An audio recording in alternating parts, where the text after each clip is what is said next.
একটি ঘোড়া ও একটি গরু প্রতিটি 12,000 টাকায় বিক্রি হয়। ঘোড়াটি বিক্রি করে 20% ক্ষতি হয় এবং গরুটি বিক্রি করে 20% লাভ হয়। তাহলে গরু ও ঘোড়া বিক্রি করে মোট কত টাকা লাভ বা ক্ষতি হয়? উত্তর: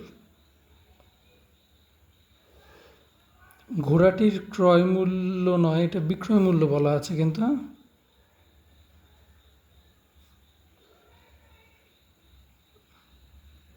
ঘোড়াটির বিক্রয় মূল্য 12,000 টাকা। ঘোড়াটি বিক্রয় করায়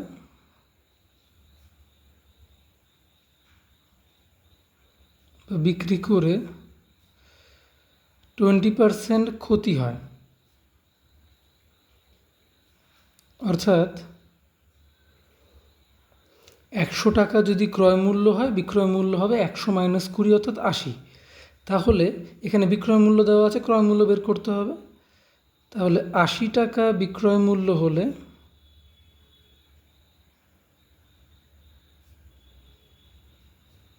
ক্রয় মূল্য 100 টাকা,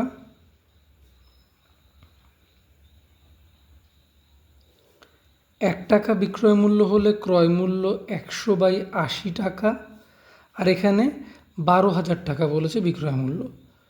12,000 টাকা বিক্রয় মূল্য হলে ক্রয় মূল্য 100 × 12,000/80। তাহলে কাটাকাটি করলাম, এখানে 2 দিয়ে কাটলাম, 4 × 8, 5 × 10, 4 দিয়ে কাটলাম, 3 × 4 = 12, তার মানে হলো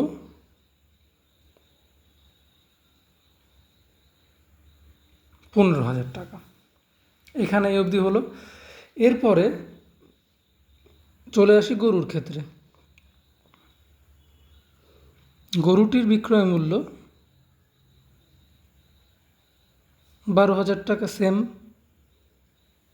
কিন্তু গরুটি বিক্রি করায় 20% লাভ হয়। বিক্রি করে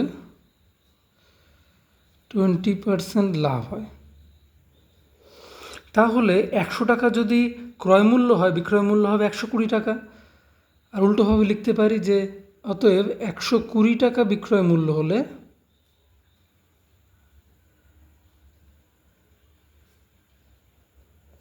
ক্রয় মূল্য 100 টাকা।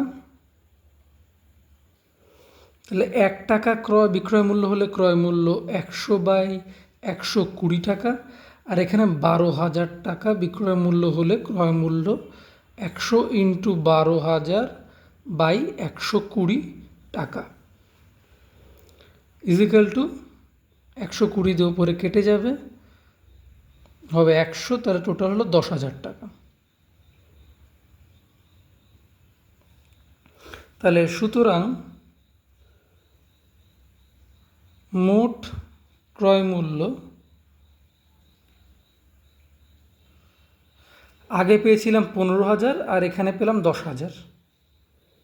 তাহলে 15,000 + 10,000 টাকা = 25,000 টাকা।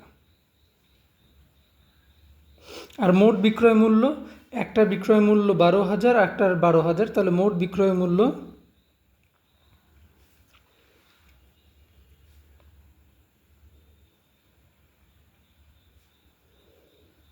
12,000 × 2 টাকা = 24,000 টাকা।